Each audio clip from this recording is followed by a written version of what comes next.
Congrats on the win. Vlaco said afterwards that the last two games were motivation for that fast start. Can you guys talk about what the vibe was, what was the feeling going into the game, and just kind of how you guys got out to that fast start? I think we started like ourselves this time. I think the past two games we didn't come out with that bite and like stepping in front, intercepting balls, and I think we did that from the first minute of the game. So we definitely looked like ourselves this game. And for you, Hailie, 2 assists. The first one, that pass to Bia. Did you mean to thread that ball in there? Was that intentional there, or were you just trying to kind of lump that back forward? Of course, no. We work on that all the time. So my teammates are always in the right spot. So I'm just hoping once I hit it that someone's there. And then for you, Alana, the back line held really strong today. I know set piece goal is going to be one that I think Vlaco will be a little frustrated, and you guys will. But overall, it didn't seem like Bay was very threatening. How did you guys kind of control their attack from creating a lot from the run of play?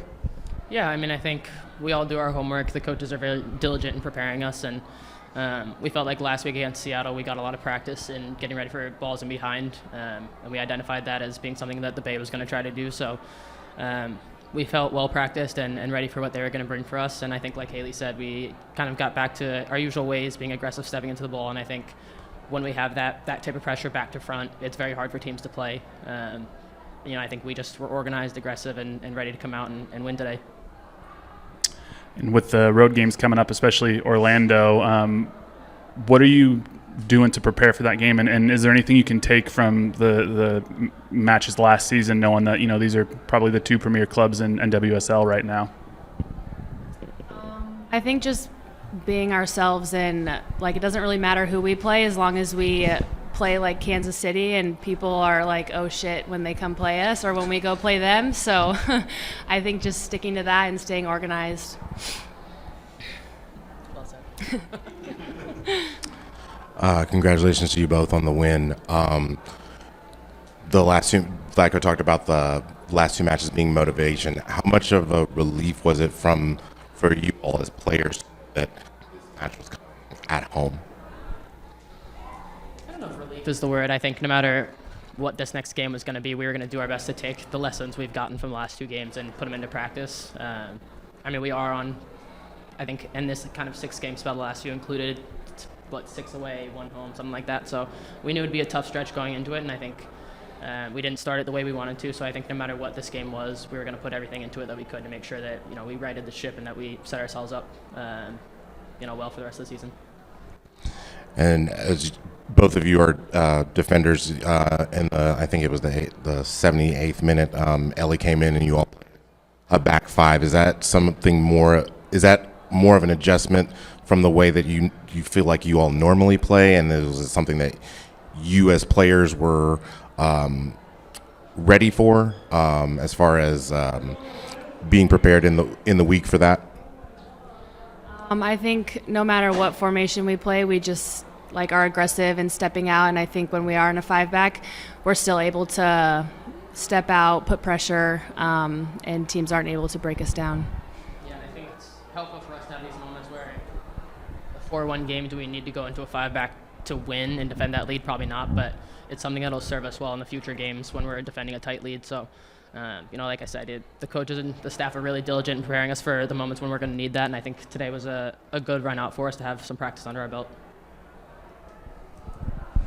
Congrats, ladies. Really fun to watch you today. Alana, I thought we were going to see a center back goal.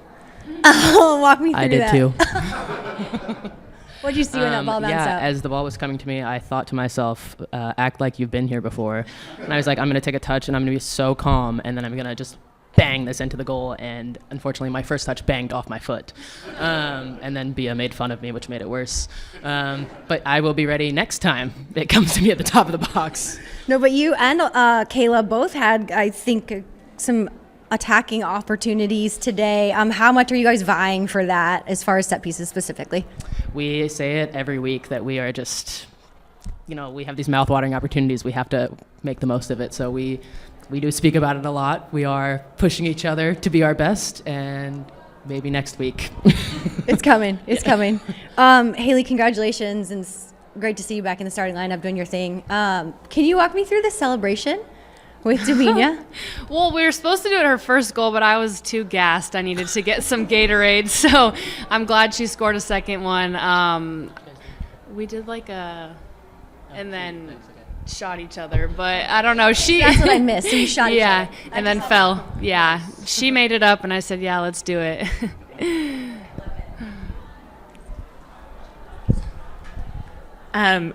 It is Mother's Day, so I was wondering if I could ask you guys a little bit about like your mom's role in developing your game and all the years that you played soccer before that.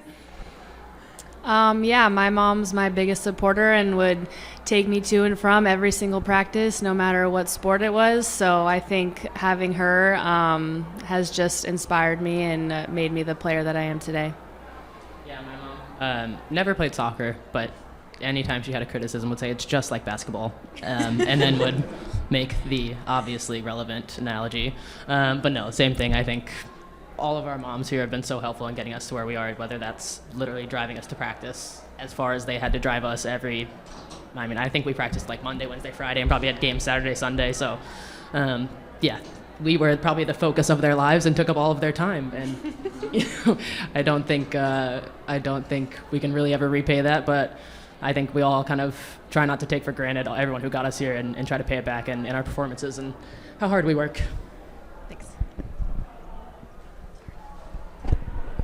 Congrats on the win. I think a lot of fans have circled Friday night's game since last season ended. I know you're very much one game at a time, but I guess just give us your thoughts on this big matchup, top of the table, and how excited you are for playing Orlando. Yeah, I think it's always going to be a big game for us. It was a big rivalry last year. It'll be a big rivalry this year. Like you said, it's one game at a time. So I think every game leading up to it, we've been trying to take lessons and just apply it to the next. And I think having those last few games is going to be good. It's going to be good for us. It's going to set us up well for the rest of the season. And I think we've taken those lessons, applied it today. We'll take the lessons from today and apply it in this next game. So, I think we're in a really good spot going into the game. We're excited. It's a quick week, quick turnaround. So we're going to be doing probably a lot more in the film room, a lot more off the field than we're going to be able to do on the field. And we're just excited to come out Friday night and, like Hailie said, just keep being ourselves, keep focusing on the way we play, and hopefully bring that to Orlando. Over to Zoom. Brad, go ahead. Yes, hi ladies. Congrats on the win. It's Brad from WX Nation. Now that you've gone through 8 weeks of the season, looking back, can you speak of the lessons that you've learned as a cohesive group? I think we just need to focus on set pieces right now. I think we've gotten scored on twice on corner kicks. So that's definitely a lesson we need to continue to learn, and just tighten those things up and stay focused all 90 minutes of the game. Yeah, I think we were beginning of the season, and I think today, focusing on having mature performances, and I think being able to see out games, being better with game management. So I think, again, that's something we worked on today with our 5-back. So, I think another thing that I look back at the Washington Spirit game, it's how do you win when it's a tough game? You're not necessarily, the goals aren't coming as easily. How do you kind of grit that out and come out with a victory? And that's something that we weren't able to do in Seattle. So I think we'll use kind of each one of those games, each of the difficulties, and hopefully either use that as kind of a standard or, a base point, or we'll use it as something that we weren't able to do and something that we needed to fix and something that we've worked on during practice. Thank you, ladies. Anything else? There were a lot of people that came here to the stadium today to kind of celebrate Mother's Day with their families. I saw my mom, daughter, grandma, many generations. What does it mean to you guys to have people want to come here and celebrate Mother's Day at this stadium and watch you guys play? No, it's exciting. I think the support we get from the community is incredible. It's something I've never experienced before in my professional career. For it to be something that people will come up to us and kind of tell you, just thank us, like in grocery stores or when we're out and about, thank us for kind of championing women and for being this present in the community. And I think we owe that thanks right back to them. It's all the incredible women in the community who support us, and honestly, everyone in the community who supports us. It's just a really cool feeling to get to be an outlet where everyone can come and celebrate women, ourselves, and everyone in the stands.